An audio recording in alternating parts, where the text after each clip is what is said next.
এই ফোন কভারটা ছিল হচ্ছে আমার বোনের। তো দেখো ফোন কভারটা অনেক দিন ইউজ করতে করতে ফোন কভারটা কেমন একটা লাল হয়ে গেছে। তো ও বললো যে দিদি তুই তো ডিজাইন পারিস, তো আমার ফোনের কভারটা দিয়ে একটু ডিজাইন করে দিবি। তো আমি বললাম ঠিক আছে দে করেই দিই। যেহেতু ফোন কভারে আমি আগে কখনো পেন্টিং করিনি, এই প্রথমবার করছি, একটুখানি তাও একটু কেমন একটা লাগছিল যে ঠিকঠাক করতে পারবো কিনা, যেহেতু ফোন কভার বলে কথা। তো অনেক ভেবে চিনতে শেষমেশ লেগে পড়লাম ফোন কভারের উপর ডিজাইন করতে। তো প্রথমেই আমি হচ্ছে সাদা ফেব্রিক দিয়ে নিয়েছি। তো সাদা ফেব্রিকটা শোকানোর পর তারপরে আমি হচ্ছে ব্লু কালার দিয়েছি। যেহেতু আমি এটাতে হোয়াইট কালার দিয়ে ডেইজি ফুল করব, তো ওই জন্য হোয়াইট কালার উপরে হোয়াইট দিয়ে ডেইজি ফুল হবে না, তো সেই কারণে আমি ব্লু কালার দিয়ে জানো তো ডেইজি ফুলটা আমি আগে কখনো করিনি, এমনকি আমি আমার খাতাতেও ট্রাই করিনি। এই ফার্স্ট টাইম হচ্ছে আমি ফোন কভারের উপর ট্রাই করছি। যেহেতু আমি এই প্রথমবার হচ্ছে ডেইজি ফুল করছি, তাও আবার হচ্ছে ফোন কভারের ওপরে। যেহেতু প্রথমবার করছি তো আমি ওই জন্য ভীষণ আস্তে আস্তে করছিলাম, যেহেতু প্রথমবার বাজে হয়ে গেলে আর বিশেষ করে ফোন কভার কেমন একটা লাগবে। আর এই ফুলগুলো না আমি একটু ছোট ছোট টাইপের করতে চেয়েছিলাম, কিন্তু ফার্স্টের ফুলটাই একটা বড় হয়ে গেছে। তো কি আর করব, বড় হয়ে গেছে, আমি তুলিটা ধরতে পারিনি ঠিক করে, যেহেতু ফার্স্ট টাইম ট্রাই করা ডেইজি ফুল। তো যাই হোক শেষমেশ আমি দেখো 4টে ফুল করে নিয়েছিলাম। তারপর ভাবলাম যে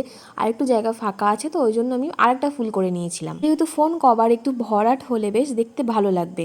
তো তারপরে হচ্ছে পাতার ডিজাইন করা। তো আমি এবারে হচ্ছে গ্রিন কালার দিয়ে হচ্ছে ফার্স্টে একটা লতা টাইপের পাতা করে নিয়েছি। পাতাগুলো হচ্ছে আমি লম্বা লম্বা করে নিয়েছি, যেহেতু ছোট করলে পাতাটা ভালো লাগবে না, তো ওই জন্য লম্বা লম্বা পাতা করে নিয়েছিলাম।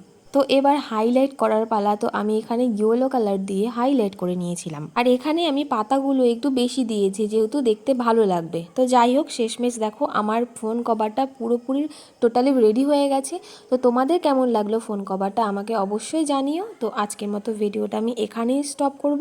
তো এরকম ভিডিও আরও যদি দেখতে চাও তো আমাকে অবশ্যই কমেন্ট করে বলো।